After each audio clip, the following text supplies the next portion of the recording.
다음 소식입니다. 시중에 파는 염색약과 염색 샴푸에서 사람 몸에 위험할 수 있는 성분이 확인됐다고 식약처가 밝혔습니다.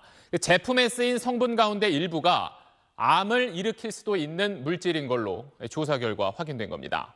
대기업 제품도 들어있어서 파장이 예상됩니다. 조동찬 의학 전문 기자가 단독 취재했습니다. 국내에서 염색약이나 염색 샴푸에 현재 사용되고 있는 연모 물질은 모두 76개입니다. 식약처는 이들 물질에 대해 유해성 평가를 진행해 왔습니다. 지난 8월 1차 조사에서 5아미노페놀 등 5개 물질이 유전 독성 등 유해성이 있는 걸로 나타났습니다. 대부분의 유전 독성이 일으키는 물질들은 발암의 가능성이 좀 높다. 최근 2차 조사에선 니트로피 페닐렌디아민, 황산 M 페닐렌디아민 등 8개 물질도 유전 독성이 있는 걸로 파악됐습니다. 유전 독성 같은 경우에는 이제 동물뿐만 아니라 세포를 이용한 인비트로 실험이라고 하는데요. 기존에 이제 보고되어 있는 그런 자료들을 통해서 저희가 이제 평가를 하는 거죠. 시중에서 구매한 한 염색약과 인터넷에서 검색한 다른 염색약의 성분을 봤더니 이번엔 유전 독성으로 추가 파악된 8개 물질이 들어있었습니다. 식약처가 A사 제품에서 처음 파악한 유전 독성 물질을 시작으로 지금까지 14개 성분이 국내에서 사용금지 대상에 오른 겁니다. 1차 조사에서 확인된 5개 물질이 들어간 국내 제품은 3,600개로 이 중 얼마나 유통되고 있는지는 조사 중이라고 식약처는 밝혔습니다. 또 2차 조사에서 확인된 8개 성분이 쓰인 제품은 파악 중인데 국내 대기업 제품 일부도 포함됐다고 설명했습니다. 식약처는 이번에 추가 확인된 유해성 성분에 대해서도 1차 조사 때처럼 사용을 금지하는 행정 예고를 진행하기로 했습니다. SBS 조동찬입니다. 염색하는 사람이 갈수록 늘면서 국내 염색 시장은 지난해 5천억 원 규모로 커졌습니다. 그런데 앞서 보신 대로 식약처 조사 결과 염색약 성분에서 몸에 해로울 수 있는 물질이 또 확인되면서 소비자들의 불안과 혼란은 더 커질 걸로 보입니다. 계속해서 남주현 기자입니다. 집에서 염색하는 소비자들은 요즘 염색약 살 때 더 깐깐해졌습니다. 가렵거나 그러면 이게 왜 가렵지? 이런 생각을 하고 있었지만 많이 보죠. 뒤에 뭐가 들어있나. 이 염색 전문점은 한동안 손님이 줄었다가 조금 회복됐습니다. 5, 6월에는 손님들이 많이 뜸했어요. 사람들이 다시 오면서 매출이 늘은 거예요. 머리를 감으면서 간편하게 흰 머리를 염색한다고 홍보해 인기를 끈 A사의 샴푸에서 비롯된 현상입니다. 이 샴푸에 THB라는 핵심 성분에 유전 독성이 있다고 식약처가 발표했기 때문입니다. 염색약이 과연 안전한지 일찌감치 성분을 들여다보기 시작한 건 유럽의약품청입니다. 고령화로 염색약 수요가 늘고 염색약 위해성에 대한 연구가 잇따르자 위험하거나 해로운 물질이 드러나 발빠르게 조사해 금지 물질로 지정했는데 우리도 이 방향으로 가고 있습니다.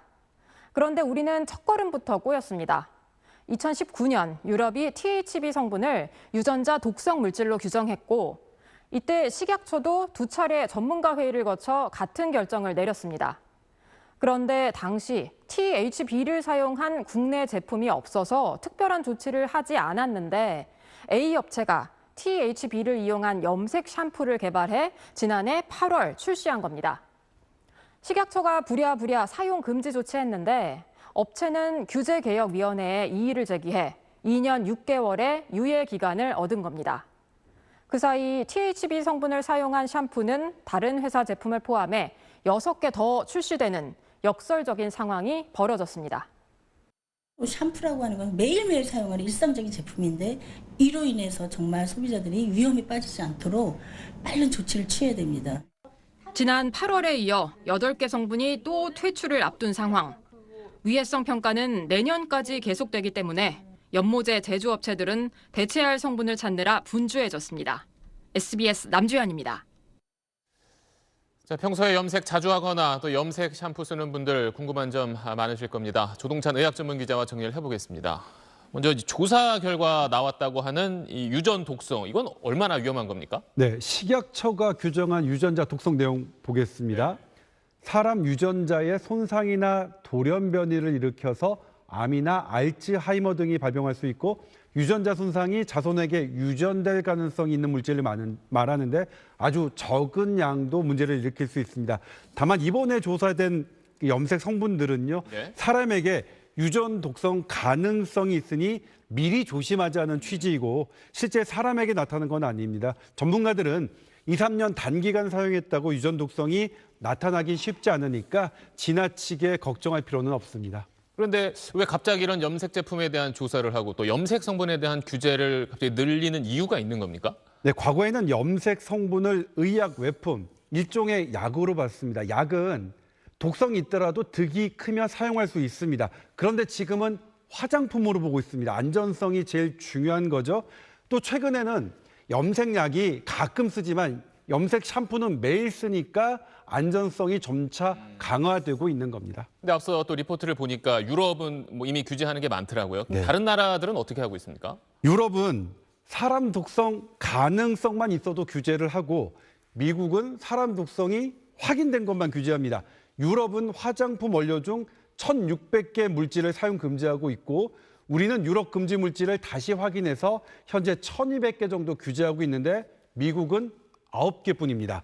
대신 미국은 사람에게 독성이 나타나면 제조업체에 징벌적 손해배상으로 엄청난 금액을 청구합니다. 하지만 우리나라에서 똑같은 독성이 나타나면 미국보다 보상이 훨씬 작을 거고 기업 부담도 미미할 겁니다.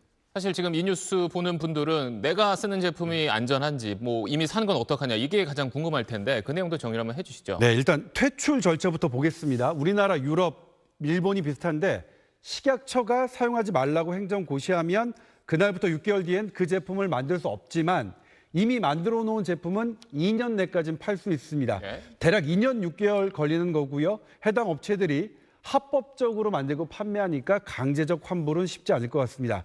그리고 앞서 리포트에서 13개 유전 독성 성분 모두 보여드렸는데 염색약과 샴푸에는 구성 성분이 모두 적혀 있습니다. 그걸로 확인할 수 있고 식약처가 지금 제품 목록을 준비하고 있습니다. 그러니까 제품 뒷면에 있는 성분을 한번 확인해 보시는 게 좋겠다 이런 거죠? 네. 알겠습니다. 조동찬 의학 전문 기자였습니다. 네, 안녕하십니까, 김현우입니다. 더 많은 뉴스와 라이브 이벤트를 보고 싶으시면 화면 오른쪽을 눌러서 구독해 보시길 바라겠습니다. 또 저희 SBS 앱을 다운로드 하시면 속보 알림도 받아보실 수 있습니다. 항상 저희 SBS 뉴스를 시청해 주셔서 대단히 고맙습니다.